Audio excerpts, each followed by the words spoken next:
Cette émission vous est présentée et commanditée par votre Caisse populaire de la Haute-Gaspésie qui vous offre un éventail complet de services adaptés à vos besoins. 418-763-2214.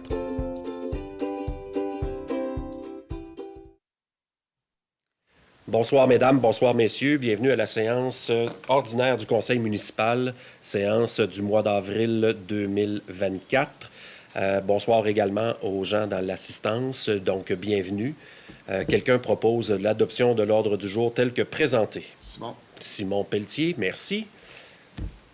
Maintenant, l'adoption des procès-verbaux, 3.1, adoption du procès-verbal de la séance ordinaire du 4 mars 2024. Quelqu'un propose? Richard Bugeaud. Et 3.2, adoption du procès-verbal de la séance extraordinaire du 21 mars 2024. Quelqu'un propose? Simon Lemieux. Très peu de points d'information ce soir, mais je vais commencer avec une bonne nouvelle qui est sortie en fin de semaine passée en lien avec la carte électorale. Donc, on avait de fortes craintes de se voir se faire soigner encore du côté de la Matanie et que la Gaspésie devienne avec un seul comté. Donc, bonne nouvelle, c'est le statu quo qui est maintenu à l'Assemblée nationale. Donc, nous conservons les deux comtés dans la Gaspésie et nous restons aussi dans le comté de Gaspé. Donc, avec les plusieurs années d'avoir tissé des liens avec autant le ministère de l'Éducation, Santé et autres, je pense que c'est important de garder ce genre de consensus-là. Donc, c'est une très bonne nouvelle pour la voie politique en Gaspésie. 4.2, un autre point d'information, j'ai été invité à la mi-avril à une cérémonie avec la Sûreté du Québec. Ils font ça dans différentes régions, différentes villes. Ça fait longtemps que ça n'a pas eu lieu à Saint-Anne-des-Monts. Donc, c'est des reconnaissances pour les 20 et 30 années de service au sein de la Sûreté du Québec. Plusieurs hauts dirigeants devraient y être. Alors, je vais profiter de l'occasion pour questionner le fait qu'on n'a pas de nouvelles du fait qu'on s'est opposé à perdre un policière au détriment des grands centres. Donc, je me ferai un devoir d'aller représenter notre coin, notre poste de police, pour conserver notre poste. Donc, je m'engage auprès de vous d'être présent le 18 avril prochain. Autre point d'information, qui est le dernier ce soir que j'ai à vous transmettre, j'ai rencontré la semaine dernière la communauté, les pêcheurs du secteur de Tourelle. Avant la saison, le début de saison, on entend parler de plus en plus d'une éventuelle ouverture de pêche au homard ici, en face. Donc, je pense que la zone serait de Saint-Anne-des-Monts à Mont-Louis. On entend toutes sortes de choses au niveau des crises ou de la crise dans les pêches, différentes espèces et autres. Donc, je veux m'assurer avec nos pêcheurs de chez nous, si on a des permis de homard à octroyer, comment qu'on fait pour se positionner, pour servir nos pêcheurs à nous, avant d'aller servir ceux de l'extérieur. Donc, ce soir, j'en parle ouvertement à la séance du conseil qui est télédiffusée. Puis dans les prochains jours, prochaines semaines, on devrait prendre aussi un mouvement médiatique avec les pêcheurs de Tourelle afin de se positionner pour l'obtention de ces fameux permis-là. Alors voilà pour les points d'information ce soir, ce qui nous amène au point administration 5.1, location d'un terrain pour hangar à l'aéroport à M. Danny Santerre. Donc, c'est une demande que nous avions depuis un certain temps. On a des terrains de disponibles. M. Santerre est propriétaire d'un avion et souhaite construire son propre hangar. Donc, nous, comme les hangars déjà existants, on va louer et M. Santerre aura le droit d'ériger son hangar. Quelqu'un propose? Simon Pelletier. 5.2, autorisation de signature, vente de terrain à Mme Audrey Gobeau sur la rue du Vallon. C'est surtout aussi de régulariser une forme de situation qui fait en sorte que la rue empiète un peu comme sur son coin de terrain et vice-versa. Donc, c'est plus pour régulariser finalement. C'est-tu complet, Sylvie? En fait, c'est pas la rue, c'est son terrain. La ville a un terrain au bout de la rue du Vallon qui est la Virée, mais c'est beaucoup plus grand que ça. Puis Mme Gobeau a acheté une propriété. Il s'avère que le toit, il y a une partie de la galerie, on va dire, empiète sur le terrain de la ville. Puis il y a déjà une clôture qui avait été autorisée par la ville il y a plusieurs années. Mais Mme Gobeau, elle voudrait être régulariser son titre de propriété et la parcelle de terrain qu'elle demande à la Ville, ça correspond à peu près à 144 mètres carrés. C'est pas très grand, mais ça va faire en sorte que sa propriété va être conforme, puis ça dérange en rien des opérations de déneigement de la Ville. Et je me trompe pas, Sylvie, en disant que les frais sont à la charge de la propriétaire? Absolument, puis elle va payer le 2,47 du mètre carré. Excellent. Quelqu'un propose? Ariane Lévesque. Ariane, trésorerie 6.1, approbation des comptes payés et à payer. Oh. Il ouvre pas. Je te donne. Ah, je l'ai eu, désolé. Merci tout le monde. Donc, les comptes payés au 31 mars 2024, chèque numéro 39 634 au numéro de chèque 39 669, montant de 275 826 $ et 32 sous. Les comptes à payer au 31 mars 2024, chèque numéro 39 670 au numéro de chèque 39 763, montant de 278 119 $ et 90 sous, pour un grand total de comptes payés et à payer au 31 mars 2024, 553 946 $ et 22 sous. Quelqu'un propose? Simon le mieux. Simon Lemieux. 6.2, aide financière aux organismes communautaires, culturels, sportifs ou de loisirs. J'ai-tu le petit tableau résume tout ça, moi? De tout le début. Ah, ben oui. Donc, on avait 3 demandes. Les productions de la salle comble, montant demandé 500 $, montant octroyé 500 $. C'est dégustation de bière et saucisses avant un spectacle, donc en forme de 5 à 7, pour attirer une nouvelle clientèle au spectacle d'artistes émergents. Donc, on essaie de le faire à quelques reprises dans l'année. Je suis déjà assisté, c'est quand même correct aussi d'être vraiment dans le hall de la Maison de la Culture avant un spectacle. Donc, montant octroyé de 500 $. Le spectacle de fin d'année de l'École de musique Miransol, montant demandé 500 $, montant accordé 500 $ également. Et finalement, le Club Optimiste pour un festival rétro. Donc, une soirée dansante, souper hot dog. Le montant demandé 459,90 $. Montant accordé 459,90 $ pour un grand total de 1459,90 $. L'aide aux organismes du milieu. Quelqu'un propose? Richard Bugeaud. 7 urbanistes, je suis désolé. Veux-tu Kleenex? Non, ça va. OK. Ça va dépendre comment ça va continuer. Après, je vais voir. Donc, dépôt du procès verbal de la réunion du comité consultatif d'urbanisme tenue le 20 mars 2024. Ce n'est qu'un dépôt. Nous allons à la portion 8 règlements, 8.1.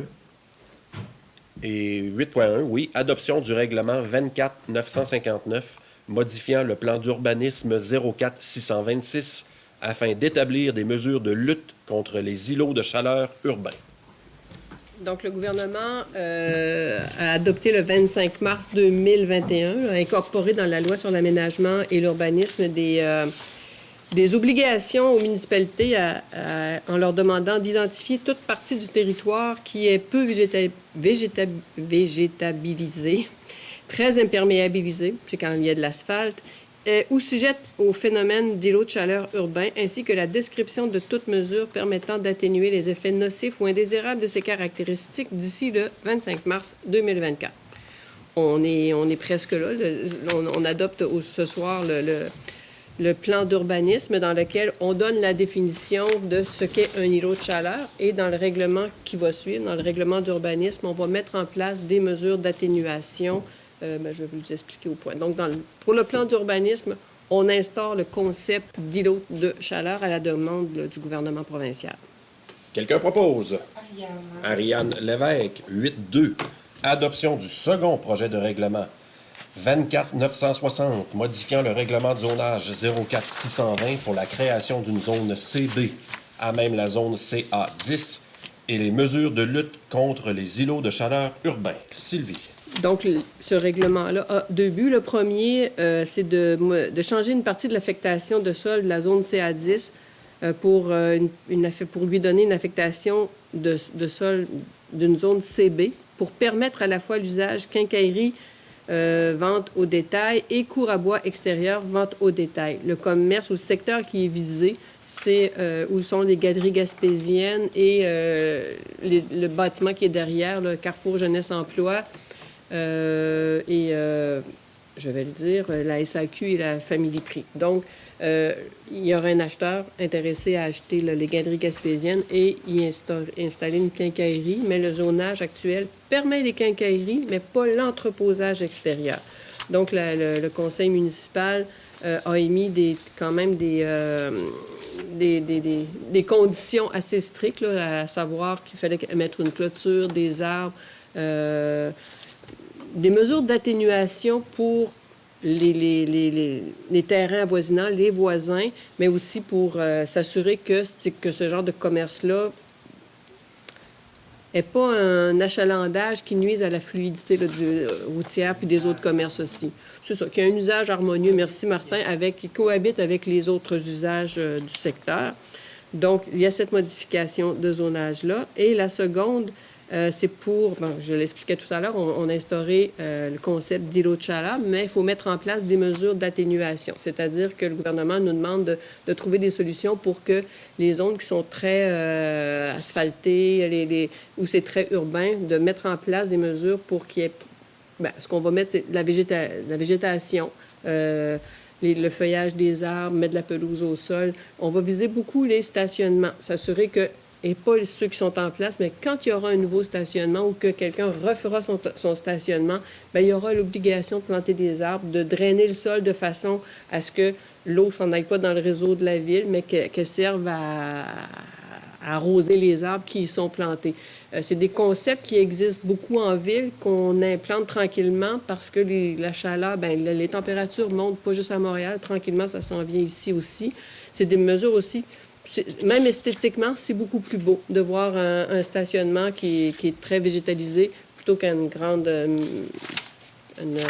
plaque d'asphalte. Et la deuxième mesure, on va demander aussi aux propriétés aux gens qui vont se construire, ils auront l'obligation de planter tant d'arbres selon le mètre carré de leur propriété. Donc, on veut aussi que les propriétés privées, que tout le monde ait un arbre sur son terrain. C'est pas vraiment un problème ici parce que c'est pas comme dans les nouveaux quartiers en ville, là, puis les gens ont le réflexe de se planter des arbres parce qu'on aime ça. Et il y avait une troisième mesure, je tiens à dire, qui a été retirée, mais c'était l'obligation de mettre on va appeler ça des toits blancs, pour les immeubles à toit plat. Donc, le Conseil préfère ne pas mettre en application cette mesure-là tout de suite. Elle a été retirée. Elle était dans le premier projet de règlement, elle a été retirée du deuxième. Ça ne veut pas dire que ce n'est pas quelque chose qui va revenir dans le futur, mais pour tout de suite, on fait un peu confiance aux gens pour mettre en place parce qu'il y a des économies aussi pour les propriétaires de ces immeubles-là à faire en sorte que le toit réfléchisse plus la chaleur. Tu sais, les toits noirs, ça se fait plus. On est rendu dans les toits gris. Fait qu'il y a déjà des mesures qui sont mises en place par les propriétaires, mais bref, c'est ce que comporte le projet de règlement. Merci Sylvie. Juste un petit complément, c'est que s'il a été enlevé, un règlement, ça peut être modifié en tout temps. C'est ça. On avait une obligation, nous, d'adopter ce règlement-là sur les îlots de chaleur pour répondre aux obligations gouvernementales. Donc, c'est ce que nous faisons. On y va simplement. On y va aussi avec la logique. Donc, végétation. Je pense que ça, personne ne peut être contre la vertu, puis c'est sain et c'est beaucoup plus beau. Donc, on y va doucement. On va voir si les changements climatiques s'attaquent à nous de manière plus importante dans les prochaines années. Bien, on est capable facilement d'amender le règlement et d'ajouter et d'être plus sévère à ce moment-là. Quelqu'un propose? Oui, Simon Lemieux. 8.3, avis de motion et présentation du projet de règlement 24-961, modifiant le règlement administratif 04-623 sur les documents requis lors de l'aménagement d'une installation de prélèvement d'eau.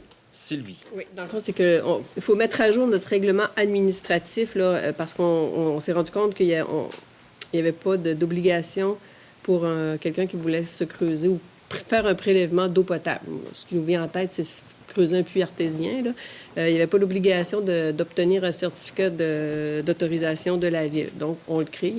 Les demandeurs... Les gens le faisaient de toute manière parce qu'il y a des normes à respecter entre un puits artésien et une fosse septique. Fait que les gens le faisaient, sauf que dans toutes les villes, Puis même, comme on m'a fait remarquer que la personne qui va faire le forage va demander si le propriétaire a son certificat d'autorisation. Donc, on va remédier à cette lacune-là de notre règlement administratif et on va incorporer l'obligation de demander un certificat d'autorisation. C'est pas parce que ça coûte cher, c'est juste que, en même temps, quand la personne vient chercher son certificat, bien, on en profite pour lui expliquer toutes les normes et la réglementation applicable là, lorsqu'on creuse un puits artésien. Merci, Sylvie. Travaux publics 9.1, embauche de M. Éric Dugas. Ouais, c'est Oh, ça, quelqu'un propose. Richard Bugeaud, merci, Richard. Travaux publics 9.1, embauche d'Éric Dugas au poste de préposé maintenance voirie 26 semaines été. Quelqu'un propose. Simon Lemieux. Juste dire que c'était un emploi qui était affiché à l'interne. M. Dugas était entré plus tôt dans l'année comme temporaire liste de rappel. Donc, il y avait l'opportunité de postuler et c'est lui qui a remporté la mise. 9.2. Acceptation d'une soumission de chez Autopro Martin ou Mario Côté et Fils remorque fermée. Montant de 13 598 taxes incluses. Quelqu'un propose. Simon Pelletier. 9.3. Acceptation d'une soumission chez VEC Équipement Conteneurs Maritimes au montant 15 406 et 65 sous, taxes incluses. C'est pour 2 conteneurs de 2 dimensions différentes. Quelqu'un propose. Richard Bugeaud.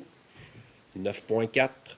Acceptation d'une soumission chez 91 70 29 02 Québec Inc., une boîte de camions de 10 roues usagée au coût de 5 000 avant de proposer à l'acceptation en guise de transparence. C'est un employé de la ville qui possède cette boîte-là, qui a sa propre compagnie, qui se départage de la boîte. Cette boîte-là, on l'a inspectée, elle fait notre affaire. Et elle coûte beaucoup plus cher si on achetait ça neuf, donc c'est une opportunité. Mais en guise de transparence, il était important pour le conseil municipal de mentionner qu'on fait l'achat directement chez un employé municipal. Quelqu'un propose. Ariane Lévesque. 9.5. Autorisation de paiement chez Énergère. Conversion des lampadaires pour les lumières au DEL. Ils n'ont pas terminé de tout faire la ville, le remplacement des lumières. On avait passé un mandat de changer l'entièreté des lumières pour mettre au DEL. Donc, on fait quand même un premier paiement aujourd'hui, malgré qu'ils n'ont pas terminé, puis c'est correct. Ils en ont fait quand même beaucoup. Le montant, taxes incluses, 146 141 et 91 sous. Quelqu'un propose. Simon Lemieux. 9.6. Autorisation d'un appel d'offres public conjoint avec la ville de Cap-Chat pour la fourniture en sel de déglaçage. Quelqu'un propose. Simon Lemieux. Merci, Simon. Ça fait peut-être déjà 6, 7, 8 ans maintenant. C'est un appel d'offres conjoint qu'on fait avec Cap-Chat, ce qui nous permet de sauver des sous pour nous et pour eux. Donc, on prend leurs besoins en tonnage, on met le nôtre, et c'est nous qui répondons à l'appel d'offres. On a un meilleur prix parce qu'on a un plus gros tonnage, on se départage l'économie, puis ça revient au même. Donc, je salue l'initiative de travailler conjointement avec nos voisins, puis qu'on fait bénéficier aussi l'économie à nos citoyens. Y a-t-il quelqu'un qui l'a proposé? Oui, c'est bon. 9.7, demande de soumission afin d'obtenir une demande de certificat d'autorisation pour la stabilisation riveraine de la rivière Sainte-Anne. Quelqu'un propose. Ariane Lévesque. Vous avez vu tout le monde, on essaie de développer le quadrilatère, les 4 grands terrains qui bordent la rivière Sainte-Anne. On sait qu'il y a un peu d'érosion qui se fait là également. Donc, on teste le marché pour voir. Puis c'est parce qu'il y a des aides financières aussi de quelques groupes. Fait qu'on veut avoir des soumissions pour voir qu'est-ce que ça peut donner. Après ça, on va regarder les aides financières. On va vous revenir. Ce soir, c'est seulement une demande de soumission par résolution. C'est ce que nous venons de faire. Section loisirs 10.1. Embauche de Mme Ève-Marie Saint-Laurent au poste de coordonnatrice aquatique sur le poste temporaire. Quelqu'un propose. Richard Bugeaud. Juste mentionner que Ève-Marie est une jeune femme de Sainte-Anne-des-Monts qui, je crois, a terminé ses études puis qui est de retour dans le coin, qui a déjà travaillé à la piscine, non? Je pense qu'elle est encore étudiante et qu'elle retourne aux études. OK. Je pense qu'elle retourne aux études. Là. OK, Elle, bon. elle vient pour l'été, elle recommence, elle finit au mois d'août. Donc, en revenant pour l'été, on va lui donner ce poste-là suite au départ de Lucie, Fred a pris la place, etc. Donc, on est très content d'accueillir Ève-Marie pour pallier aux besoins. Y a-t-il quelqu'un qui l'a proposé? C'est moi. Richard Bugeaud. 10.2, embauche de M. Denis Deschênes au poste de préposé maintenance loisirs, 32 semaines, poste d'été. Quelqu'un propose? Ariane. Ariane Lévesque. Même chose, c'est suite au départ à la retraite de M. Brisebois que ce poste-là était ouvert, poste ouvert à l'interne. 10.3, appel de projet en développement des collections de la Bibliothèque municipale Blanche-la-Montagne. Donc, c'est quelque chose qui revient annuellement aussi pour renouveler la collection. C'est finalement comme une demande de subvention en même temps auprès du ministère de la Culture et des Communications. Quelqu'un propose. Simon Pelletier. 10.4, acceptation d'une soumission chez Électropage, travaux sur le système de chauffage à l'Arena, avant taxe, 9 980 $. Quelqu'un propose. Richard Bugeaud. On a passé dans la dernière année, ou en tout cas il y a quelques mois, on a donné un mandat à une firme pour nous aider à évaluer notre consommation énergétique de différents bâtiments. Et ça découle de ce mandat-là à l'Arena. Il y a des travaux à faire importants, pas importants, mais il y a des travaux à faire pour optimiser qu'est-ce qui peut être fait en économie d'énergie. Donc, c'est en lien avec ce mandat-là que nous donnons le contrat ici à Électropage. Dernier point de la soirée, incendie 11.1, reconduction de l'entente de gestionnaire de formation avec l'École nationale des pompiers du Québec. Quelqu'un propose? Richard Bugeaud. C'est une résolution que nous devons passer annuellement. Donc, c'est fait pour cette année, ce soir. Ceci met fin à la portion télédiffusée. Mesdames, messieurs, merci beaucoup. Désolé un peu pour la voix, mais c'est comme ça. On se voit au mois de mai. Merci.